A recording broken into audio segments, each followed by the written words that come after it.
வணக்கம். நான் உங்கள் ஆர்ஆர் கேபிட்டல் சதீஷ். 16/12/2024 இன்றைக்கும் இந்திய பங்குச்சந்தைகள் இறக்கத்தில் முடிவடைஞ்சிருக்கு. சென்செக்ஸ் நிப்டி ரெண்டுமே டவுன் தான். 100 புள்ளிகள் நிப்டி இழந்திருக்கு. 384 புள்ளிகள் சென்செக்ஸ் இழந்திருக்கு. இதுக்கு மாற்றா இந்தியா விக்ஸ் ஏறத்தாழ 7.5% இன்றைக்கு ஏற்றத்தில் முடிவடைஞ்சிருக்கு. 14.02 க்ளோஸ் ஆயிருக்கு. வாலட்டைல் அதிகமாக இருக்குங்கிறது தான் இது இண்டிகேட் பண்ணுது. கரன்சி அப்டேட்டை பொறுத்தவரையில் இந்தியன் கரன்சி டாலருக்கு எதிராக தொடர்ந்து வீழ்ச்சியில் தான் இருக்குது. இன்றைக்கும் ₹84.88 தான் க்ளோஸ் ஆயிருக்கு. இன்றைக்கு மார்க்கெட்டில் டாப் கெய்னர்ஸ் பார்த்தீங்கன்னா நிப்டி 50ல doctor Reddy's, IndusInd bank, HDFC life, power கிட்லாம் பாசிட்டிவ் சைடில் இருந்தாங்க. அதே மாதிரி டைட்டன், ஹிண்டல்கோ, அடானி போர், டிசிஎஸ் எல்லாம் நெகட்டிவ் சைட்லையும் இருந்தாங்க. எஃப்ஐக்கள், டிஐக்கள் ரெண்டு பேருமே இன்றைக்கு இந்திய பங்குச்சந்தைகளை வித்திருக்காங்க. எஃப்ஐக்கள் 278 கோடி அளவுக்கு வித்திருக்காங்க. டிஐக்கள் 234 கோடி ரூபாய் அளவுக்கு இந்திய பங்குச்சந்தைகளில் வித்திருக்காங்க. இன்டர்நேஷனல் கமாடிட்டியை பொறுத்தவரை 1.5% மேல க்ரூட் ஆயில் நெகட்டிவ்ல இருக்கு. 3.5% மேல நேச்சுரல் கேஸ் நெகட்டிவ்ல இருக்கு. கோல்டு பொறுத்தவரை 4% பாசிட்டிவ் இருக்கு. சில்வரும் 4% பாசிட்டிவ் இருக்கு. 22 கேரட் நகத்துக்கு ஒரு கிராம் 7,140 ரூபாய்க்கு எந்த விதமான விலை சேஞ்சஸ் இல்லாமல் இருக்கு. சில்வரும் ஒரு கிராம பொறுத்தவரை 92 ரூபாய் 50 பைசாவுக்கு ட்ரேட் ஆயிட்டு இருக்கு. எந்தவித விலை மாற்றம் இல்லாமல் இன்னைக்கு ட்ரேட் ஆயிட்டு இருக்கு. அடுத்து ஐபிஓ பிரியர்களுக்காக இந்த மாசத்துல மட்டும் 9 ஐபிஓ இன்னும் வரப்போகுது. மம்தா மெஷினரிங்கிற நிறுவனம் 19ஆம் தேதி ஐபிஓ வர்றாங்க. டிரான்சிட் லைட்டிங், அதே மாதிரி DAM capital advisors, Sanathan textiles, Concord enviro system, வென்ட்ரிவல் ஹாஸ்பிட்டாலிட்டி, இந்த நிறுவனங்கள்லாம் ஐபிஓ வர்றாங்க. எஸ்எம்இ ஐபிஓஸ்ல Nacdac infrastructure, new Malayalam steel, identical brain studios இவங்கெல்லாம் ஐபிஓ வரதுக்கு ரெடியாக இருக்காங்க.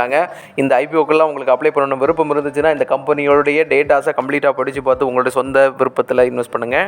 முக்கியமான செய்திகளில் பார்த்தீங்கன்னா ஆல்கோ ட்ரேடிங்கை கட்டுப்படுத்துறதுக்காக செபி ஒரு ப்ரொபோசல் கொடுத்துருக்காங்க. இது ஓரளவுக்கு பிரச்சனைகளை ரிசால்வ் பண்ணுறதுக்கு வாய்ப்பாக இருக்கும். அதே மாதிரி பிஎம்எஸ் அரேஞ்ச்மெண்ட்டையும் இது வந்து ரிசால்வ் பண்ணும் அப்படிங்கிற மாதிரி நம்புறாங்க. குளோபல் மார்க்கெட்டில் ரொம்ப கவனமாக இருக்க வேண்டியது ரொம்பவே அதிகம். ஏன்னா 18ஆம் தேதி அமெரிக்கா ஃபெடரல் ரேட்டில் ரேட் கட் இருக்கும் அப்படிங்கிற மாதிரி ஒரு எக்ஸ்பெக்டேஷன் இருக்குது. அப்படி இருக்குமா இல்லையாங்கிறத மார்க்கெட்டில் தான் நம்ம பார்க்க முடியும்.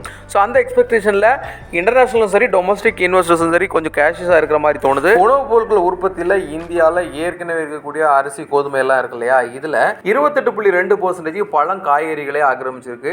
ஏற்கனவே இருந்த இந்த கோதுமை, அரிசி உற்பத்தியை விட பழங்களும் காய்கறிகளையும் அதிகமாக உற்பத்தி பண்ணப்பட்டு இருக்கு. அதே மாதிரி பூண்டு, மிளகாய் இந்த ரெண்டுமே ஏற்றுமதியில் 10 வருஷத்தில் அதிவேகமாக வளர்ச்சி அடைஞ்சிருக்கதா சொல்லியிருக்காங்க. அதோட ஹோல்சேல் இன்ஃப்ளேஷன் அக்டோபரில் 2.4% இருந்துச்சு. நவம்பரில் 1.9% குறைஞ்சிருக்கு அப்படின்னு சொல்லியிருக்காங்க. உணவுப் பொருட்களுக்கு விலை குறைஞ்சா நல்லது தானே. இதோட மியூச்சுவல் ஃபண்டில் பார்த்தீங்கன்னா எஸ்பிஐ குவாண்ட் ஃபண்டு என்எஃப்ஓ இன்னைக்கு நைட்டு 12 மணியோட க்ளோஸ் ஆகும். என்எஃப்ஓ அப்ளை பண்ண நினைச்சீங்கன்னா நீங்கள் 12 மணி வரைக்கும் இன்வெஸ்ட் பண்ணலாம் இன்டர்நெட் பேங்கிங் மூலமாக. இதோட upcoming dividend, bonus, right issue ஸ்பிளிட்டும் நான் அப்லோட் பண்ணுறேன். தேவைப்படுறவங்க அதையும் செக் பண்ணிக்கோங்க. இந்த டேட்டா எல்லாமே நான் டிஸ்கிரிப்ஷன்லையும் போஸ்ட் பண்ணுறேன். தேவைப்படுறவங்க அங்கேயும் செக் பண்ணிக்கோங்க. பங்குச்சந்தை, மியூச்சுவல் ஃபண்ட், ETF டிஜிட்டல் கோல்ல வெறும் ₹100 கூட முதலீடு செய்ய முடியும்.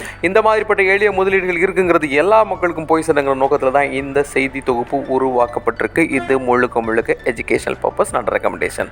நாளைக்கு வேறு ஒரு தகவலை பார்க்கலாம். அது வரைக்கும் பாய்.